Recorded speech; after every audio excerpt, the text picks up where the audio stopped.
Kisah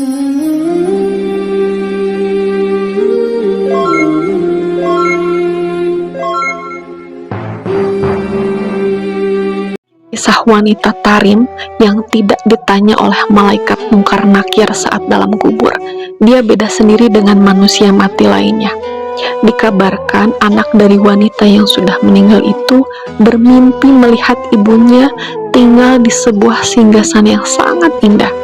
Dia kemudian bertanya kepada ibunya, "Wahai ibu, bagaimana keadaanmu setelah ada di alam kubur?" Dalam mimpi itu ibunya menjawab, "Setelah aku dikuburkan, aku menunggu malaikat Mungkar Nakir yang biasanya datang untuk bertanya. Aku menunggu lama dan sampai akhirnya kakiku bisa digerakkan dan berdiri. Tiba-tiba runtuhlah dinding-dinding kuburku. Kemudian aku melihat cahaya. Ada bidadari-bidadari dan kebun-kebun yang buahnya sangat melimpah. Lalu aku bertanya kepada bidadari itu, 'Di manakah malaikat Mungkar dan Nakir? Kenapa mereka tidak menanyaiku?' Lalu bidadari itu menjawab, 'Mereka tidak akan pernah datang kepadamu.' 'Mengapa?' jawab si wanita itu. 'Karena engkau sudah berada di surga.' Masya Allah, ternyata hal ini terjadi karena wanita Tarim ini selalu memperbanyak membaca sholawat kepada Rasulullah SAW semasa hidupnya. Maka beruntunglah ahli-ahli sholawat, dan silahkan kisah ini di-share sebanyak-banyaknya agar makin banyak orang yang cinta dengan sholawat. Dan apabila didapati orang yang cinta sholawat karena postingan Anda, bayangkan berapa banyak pahala yang akan Anda dapatkan dari orang yang membaca sholawat karena postingan Anda. Amin, Allahumma amin. Allahumma salli ala Sayyidina Muhammad wa ala alihi wa sahbihi. Allahumma salli ala Sayyidina Muhammad. Kita bacakan. Ternyata manfaat sholawat itu bukan hanya menghadirkan feedback, ya, satu balasan balik, umpan balik kepada kita semua, berupa 10 kali lipat balasan dari Allah. Kan di hadis lain Nabi mengatakan, "Man shalla alayya salatan wahidah, sallallahu alaihi salawat." Siapa yang bersalawat kepada aku sekali salawat, maka Allah akan membalas kepada dirinya 10 kali lipat. 10 kali. Ini agak tajam ya, kita secara ilmiah kita tunjukkan. Perhatikan baik-baik. Kalau ada yang mengatakan begini, misalnya itu nabinya umat Islam aja masih belum selamat, masih butuh salawat dari umatnya. Ini menunjukkan belum paham, belum memahami esensi dari salawat.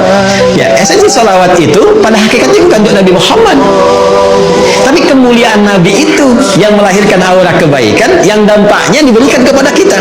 Jadi sebetulnya saat kita sedang bersolawat, yaitu kembali kepada kita manfaatnya. Menunjukkan kecintaan kepada Rasulullah itu melahirkan rahmat Allah, yang rahmat itu diberikan kepada kita 10 kali lipat dari ucapan yang kita sampaikan. Ya. Jadi hakikat dari solawat itu sesungguhnya untuk menghadirkan pahala dari amalan kita yang kembali kepada kita 10 kali lipat. Masya Allah. Jadi begitu Anda mengatakan di hari ini sekali Allahumma sholli ala Sayyidina Muhammad misalnya, itu langsung diberikan ganjaran, ya, balasan oleh Allah 10 kali dari apa yang kita lakukan. Nah, pertanyaannya, apa bentuk balasan yang Allah berikan itu dari kalimat sholawat yang kita ucapkan? Bapak Ibu sekalian, sholawat itu bentuknya banyak nanti. Ya, ada sholawat dari Allah diantaranya, ada sholawat dari malaikat diantaranya. Ya, innallaha malaikatahu yusalluna 'alan nabi. Sungguh Allah Subhanahu wa taala dan para malaikat bersalawat, ya, kepada Nabi sallallahu alaihi wasallam. Jadi salawatnya Allah kepada Nabi, ya, salawatnya malaikat kepada Nabi itu dibedakan, ya, itu beda tingkatan pemahaman dengan apa yang diberikan kepada kita, ya. Itu nanti maknanya bisa berbeda, ya, maknanya bisa berbeda. Nah, salawat dari Allah yang diberikan kepada setiap hamba secara umum, ya, secara umum itu kita temukan di Quran surah kedua di ayat 157. Baik. Ulaika 'alaihim salawatum mir rabbihim wa rahmah. faulaika humul muhtadun. Ada golongan-golongan yang mendapat ujian dari Allah, kemudian mereka bersabar dan mereka mendapat salawat dari Allah. Nah, sekarang apa pengertian salawat dari Allah itu?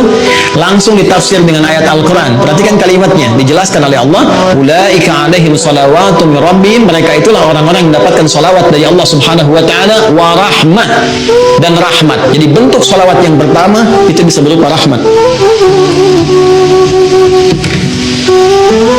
Sedangkan puncak rahmat itu, puncaknya itu ampunan Allah.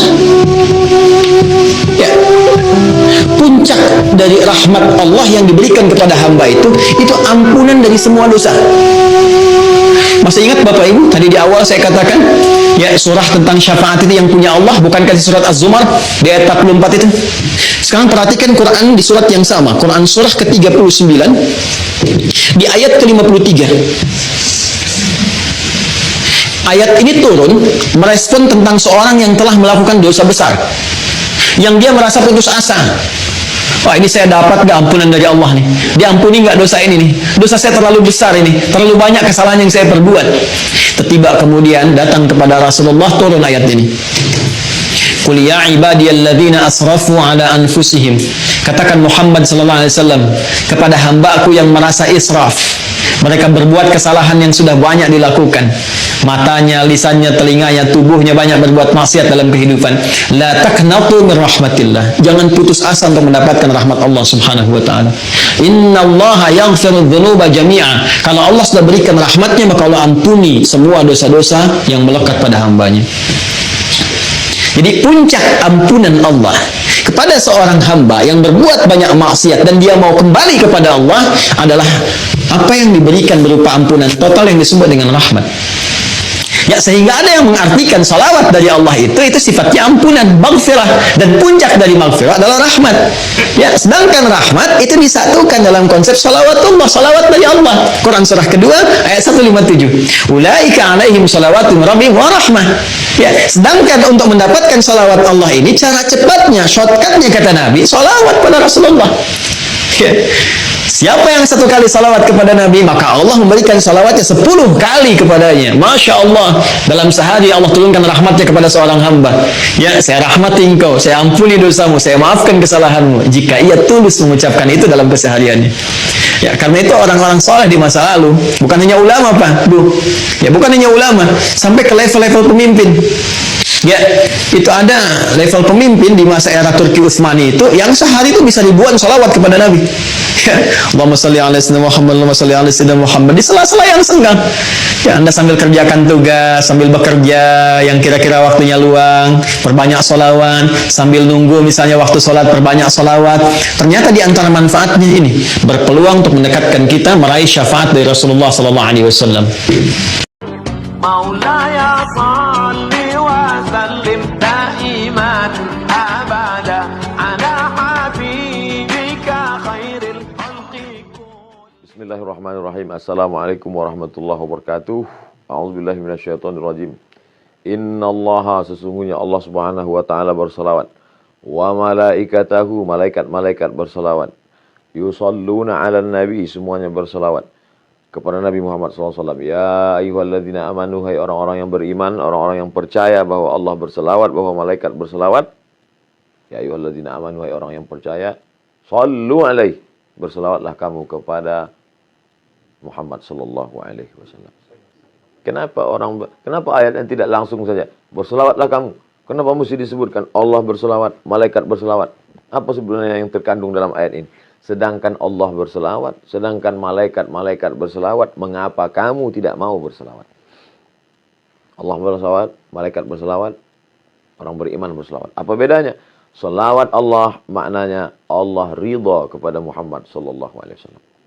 Malaikat berselawat maknanya malaikat memohonkan rahmat kepada Allah supaya Allah mencurahkan rahmat kepada Muhammad sallallahu alaihi wasallam. Orang beriman berselawat apa maknanya? Orang beriman berdoa kepada Allah supaya senantiasa mencurahkan ridha dan rahmat kepada Muhammad sallallahu alaihi wasallam. Nah, itu nabi kalian. Nabi kalian minta didoakan kan? Nabi Muhammad minta didoakan kan? Kalau begitu dia perlu, dia berhajat, dia butuh, dia perlu kepada selawat kamu. Ini orang jahil, orang tidak paham. Nabi Muhammad tidak perlu pada selawat kita. Andai semua dunia ini kafir, tak percaya kepada Nabi Muhammad, Nabi Muhammad tidak rugi sedikit pun. Lalu untuk apa kita berselawat? Bukan untuk dia. Kita berselawat bukan untuk Nabi Muhammad SAW. Kita berselawat untuk diri kita. Man shalla alayya salatan, siapa yang berselawat kepadaku satu kali, sallallahu alaihi biha asyra, Allah balas 10 kebaikan. Wa hutat anhu asyra sayyi'at, Allah tutupi 10 dosa-dosa silap kesalahan. Wa rufi'an lahu asyra darajat, Allah naikkan tingkatan darajat kemuliaan 10 tingkatan. Beristighfar, dosa diampuni. Tapi belum tentu yang lain dapat. Maka dengan bersolawat, dosa terampuni. Ada orang berzikir belum tentu diterima Allah Subhanahu wa taala zikirnya. Kenapa? Karena zikir amalan dia. Tapi orang bersolawat pasti diterima Allah Subhanahu wa taala. Kenapa solawat pasti diterima? Karena solawat adalah permohonan kepada Nabi Muhammad SAW dan otomatis pasti dibalas. Karena semua yang dimintakan kepada Nabi Muhammad atas nama Muhammad SAW pasti dikabulkan Allah. Janji Allah, wala saufa yu'tika rabbuka fatarda. Apapun yang kau mau akan diberikan Allah Subhanahu wa taala. Bahkan alam semesta ini pun diciptakan Allah karena Sayyidina wa Maulana Muhammad sallallahu alaihi wasallam. Nabi Adam berdoa kepada Allah minta ampun dosa dengan menyebut nama Muhammad sallallahu alaihi wasallam. Allahumma inni as'aluka bihaqqi Muhammad. Aku mohon kepadamu dengan nama dia yang namanya tertulis. Allah Ta'ala bertanya kepada Nabi Adam alaihissalam. Allah bertanya bukan karena tidak tahu. Allah mau kasih tahu. Kenapa kau sebut nama dia? Siapa dia? Kata Nabi Adam, aku tidak tahu siapa dia. Falamma khalaqtani, ketika kau ciptakan aku, nafakhta fi ruhi, kau tiupkan ruh ke dalam tanah tubuhku. Rafa'tu ra'si, ketika ruh masuk ke dalam jasadku, aku angkat kepalaku. Aku lihat ada namanya. Bersanding dengan namamu di tiang-tiang singgasana aras. Tentulah dia memiliki kedudukan yang tinggi. Maka aku sebut namanya. Dengan menyebut namanya, diampuni Allah Subhanahu wa taala dosa Nabi Adam alaihissalam. Orang-orang kafir musyrik ketika mau perang melawan orang Yahudi, percaya bahwa akan ada nabi akhir zaman yang akan diutus Allah Subhanahu wa taala sebelum hari kiamat. Dan orang Yahudi tahu bahwa dia itu adalah keturunan Nabi Ibrahim, tapi mereka tidak tahu apakah dia dari jalur Ishak atau dari jalur Ismail alaihissalam. Maka mereka sebelum berperang melawan Bani Ghatafan, mereka berdoa, Allahumma inna nas'aluka bihaqqi nabiyikal mursal. Kami mohon kepada engkau ya Allah berkat nabi terakhir yang akan kau utus di akhir zaman. Maka kemudian apa yang terjadi? Wa kanu min qablu yastaftihuna 'ala alladhina kafaru. Sebelum dia lahir, orang-orang Yahudi itu sudah memohon kepada Allah dengan menyebut namanya. Sebelum mereka mengetahui dia, falamma ja'ahum ma'arafu kafaru bih. Tapi itulah jahatnya orang Yahudi ini. Ketika Nabi Muhammad SAW yang ditunggu itu datang, kafaru bih. Mereka justru kafir kepadanya. Kenapa mereka kafir? Karena mereka menyangka bahwa yang datang itu keturunan dari jalur Ishak. Tapi ternyata yang datang itu dari jalur Ismail alaihissalam. Kita tak pernah mempermasalahkan dia dari jalur Ishak ataupun Ismail. Kita menerima dia. Kita dari kecil sudah mengucapkan asyhadu an la ilaha illallah wa asyhadu anna Muhammadar Rasulullah. Berjumpa dua orang satu majlis. Majlisnya menjadi majlis bangkai busuk berbau. Kalau tidak mengucapkan Allahumma salli ala sayyidina Muhammad wa ala ali sayyidina Muhammad. Khutbah Jumat batal kalau tidak mengucapkan Allahumma shalli ala sayyidina Muhammad wa ala ali sayyidina Muhammad. Salat batal kalau tidak menyebutkan Allahumma shalli ala sayyidina Muhammad wa ala ali sayyidina Muhammad. Majelis ilmu menjadi majelis antana jifah, bangkai busuk dan berbau kalau tidak menyebutkan Allahumma shalli ala sayyidina Muhammad wa ala ali sayyidina Muhammad. Doa tidak akan dikabulkan Allah Subhanahu wa taala tak sampai ke pintu langit sebelum mengucapkan alhamdulillahirabbil alamin wassalatu wassalamu ala asyrafil anbiya'i wal mursalin. Di ujung doa ditutup wa sallallahu ala sayyidina wa maulana Muhammad sallallahu alaihi wasallam. Banyak-banyak berselawat, banyak-banyak berselawat. Siapa yang paling dekat dengan Nabi SAW? Jarak kita 1441 tahun, 14 abad, hampir 15 abad. Bagaimana cara kita dekat dengan dia? Maka akrabu majlisan, orang yang paling dekat majlisnya dengan Rasulullah SAW, orang yang paling banyak berselawat. Maka banyak-banyak berselawat. Allahumma salli ala sayyidina Muhammad wa ala ali sayyidina Muhammad. Diamnya berselawat, dalam hati geraknya adalah selawat. Mudah-mudahan kita termasuk orang yang istiqamah dalam berselawat. Allahumma salli ala sayyidina Muhammad wa ala ali sayyidina Muhammad wa sallallahu ala sayyidina maulana Muhammad wa ala alihi washabihi wasallam walhamdulillah rabbil alamin. Terima kasih, mohon maaf. Wassalamualaikum warahmatullahi wabarakatuh.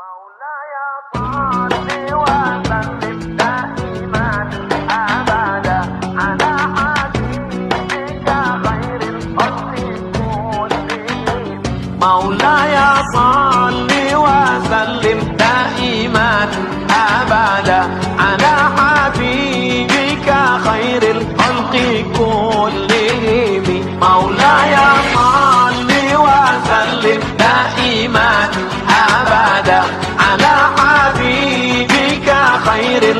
الخلق كل